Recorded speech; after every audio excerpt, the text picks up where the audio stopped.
Well, good Monday morning to you. Trucker Todd here, and time for another video. All right, folks, it's happened the whole 3 years that I've been doing YouTube videos. Sorry, my left eye is watering for some reason. But I keep getting the question, or even actually the comment, and they're getting increasingly rude, I guess, since I've gone to smaller companies to a mega carrier. The question is, you're not a business owner, you're not an owner-operator, you're just a lease guy. And we're going to examine that in this video. Am I a business owner? Am I an owner-operator? Does how I finance my truck determine if I'm one or the other? Is it possible I'm both? We're going to discuss that in this video, but before we do, give me a thumbs up, share it on your social media platforms. Look down in the description below for a lot of good information, including my Instagram, my Facebook, my email, things like that. Also, a lot of you guys ask where the music comes from. That information is in the description below. Click the title, a little drop down will come down and you can see that information. Also, I've had some questions about this. Subscribing does not cost anything to do, but it does help the channel grow, as the more people that subscribe, the more that YouTube puts this video and my videos in the search algorithms. So I hope you'll do that. Help me out that way. I'll really appreciate it. Anyway, speaking of the music, here it is. And this is why I do this, why I'm out here, why I keep that hammer down. Flying by these road signs, with home on my mind, with these wheels turning round. For my family and for my kids, for this life I wanna live. And this is why I do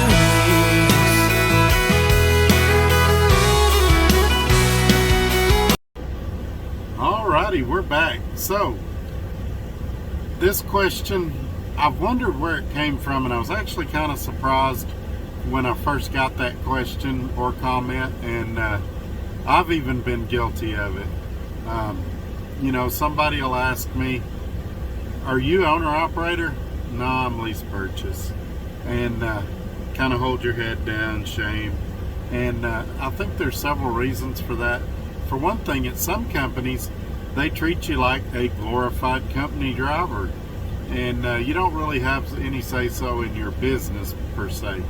Now, let's talk about the different types of businesses. I'm currently running as a sole proprietor. I am looking at S Corp. I am looking at C Corp. I am looking at some other things. I really don't want to have to write myself a check every week and take out payroll taxes and things like that. My situation's really complicated. I've got about 5 different revenue streams. And so I really am going to have to sit down with a tax lawyer and discuss my situation and my finances and figure out what the best option is for me.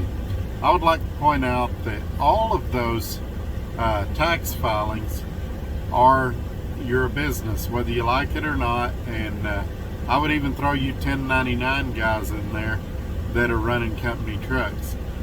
From a personal standpoint, and again, I'm not a lawyer, I believe if you're running 1099 in a company truck, that is illegal. But if that's what you want to do, then do that. Now, let's talk about the naysayers, why they say that I'm not in business or a lease purchase is not a business. Let's talk about those that say it's a scam. All right, folks, let's think of it like this. The truck is a piece of equipment, all right? Just like any other business. What is the business when you're actually trucking? Well, truth be told, in my case, my business is me. And why do I say that?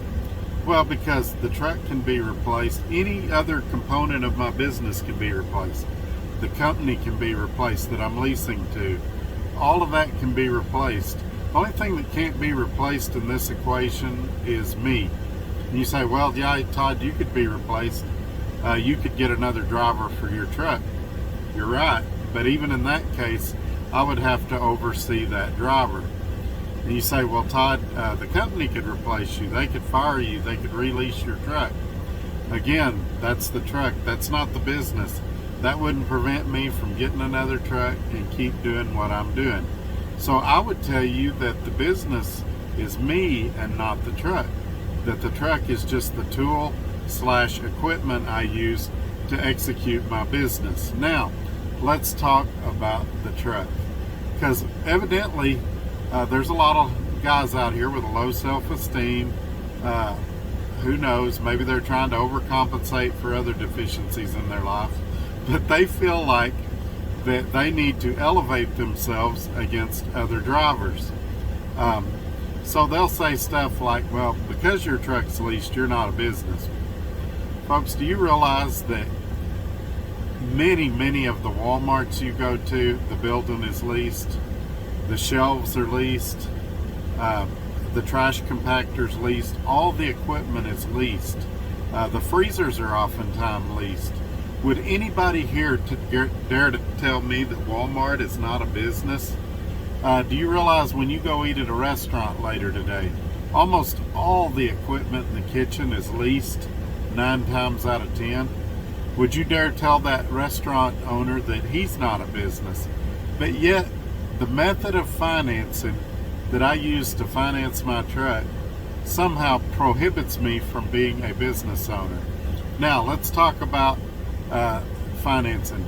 So would you same people that would say, well, if you got it financed at Bank of America, you're a business, but if you got your truck from Lone Mountain, you're not a business, or if you got your truck from SFI, you're not a business.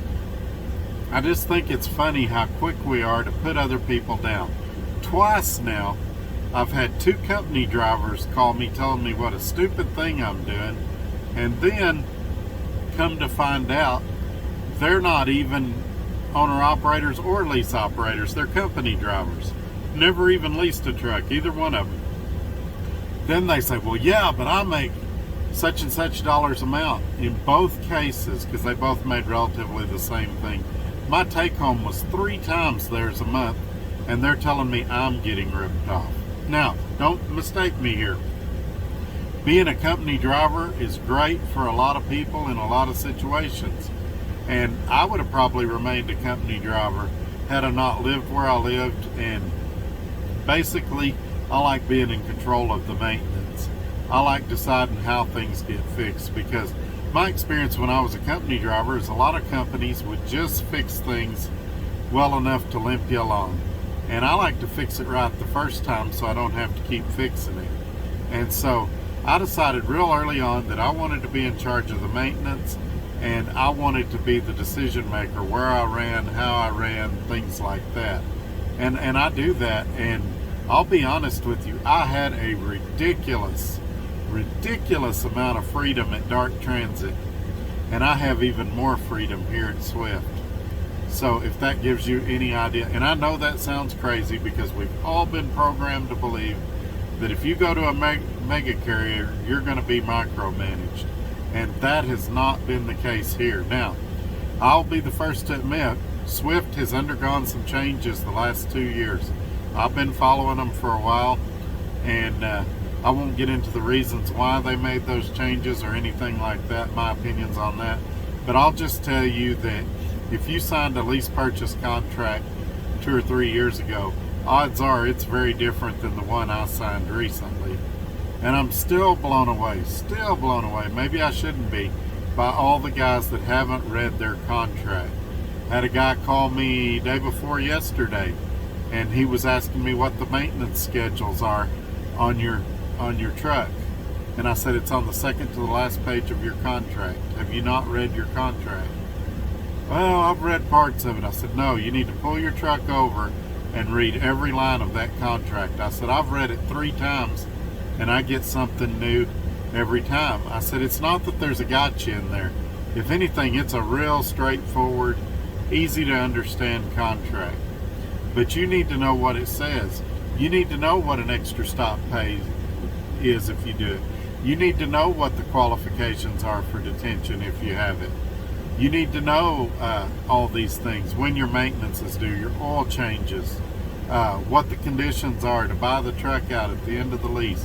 All of these things you need to know, and you're not going to know them if you don't read your contract. They've got multiple contracts here. They even have specialized ones for if you're in certain dedicated accounts and stuff. So you need to read your contract. You know, I did the video recently about the 3 different leases that they offer here. And so those contracts are going to be different. And if you're too lazy to read your own contract and know what it says, then, I mean, I get questions all the time. Do they pay scales? Do they pay tolls? And this is from people that's been leasing for several months. So what's that tell me? They're not reading their contract, and they're also not looking at their settlements. Look, even the most honest, straightforward company can make a mistake. They're humans just like you and I are. You need to be double checking their work, just like when you were in school and you did your math and your mom double checked your homework and your teacher looked at your work. Same thing here. You need to be looking at the work that the settlements departments do, not because they're trying to screw you, not because they're trying to rip you off, but because you want to make sure that there's no human error.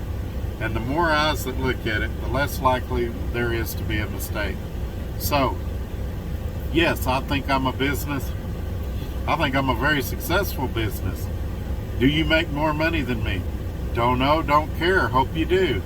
I've told you here, it's very possible to make more than me. I've selected a truck that was newer with a higher truck payment, the highest I've heard of anybody I've talked to be honest. And you can go back and watch that video if you want those details. I selected all 4 of the optional coverages, and so my fixed expenses are the highest possible that I'm aware of you can have at Swift Transportation. I even set my maintenance account at the maximum of 20 cents a mile. I mean, I totally went all in, so I definitely feel like a business. And I know some of you, it makes you feel good to throw pot shots at me, take cheap shots. A lot of you like to do it at 2 or 3 in the morning when you think I'm sleeping, so it kind of hangs out there in the air for a while before I see it and can respond to it. And I would just tell you, here's the facts. I don't care what company you work at. If you're making $100 a week and you're happy, then congratulations. And if you're making $2,500 a week and you're not happy, then I'm sorry. Let's look and see how we can get you more. There's different things for different guys. There's different companies for different people. I'm not coming on here and telling you that Swift is the end-all be-all answer for everybody. I do recommend them, but I also recommend other companies. You guys have seen my videos on church transportation. You guys, some of you know firsthand experience. If you've wanted to go to one of my past companies, I've helped you get on there, and you know, I do that free, gratis, no money. And you guys think I'm only on here for the money, but I do free work every day. I've had calls this morning from guys that I've never made a penny off of them, but yet I take the time to help them because I like the feeling. It's kind of selfish. I like the feeling I get when they come back a few weeks later and they're all excited and they're thankful for the help I gave them because it helped them. It changed their life. I could tell you story after story of people I've helped and how it's changed their life, but I'm not on here to toot my own horn. I'm on here to share my experiences and hopefully help you, and in the process help me. You guys have asked me some great questions over the years that have made me a better person and a better driver, and I'm thankful for that as well. Do I make money off all this stuff? You betcha. Just like you want to make money for everything you do. If you drive 50 miles to pick up a load, you want to be paid for those 50 miles. So do I. If you do 3 extra stops, you want to be paid for those 3 extra stops. So do I. You unload a trailer, you want to be paid for unloading the trailer. I'm not going to unload a trailer, but I'd want to be paid for it if I did.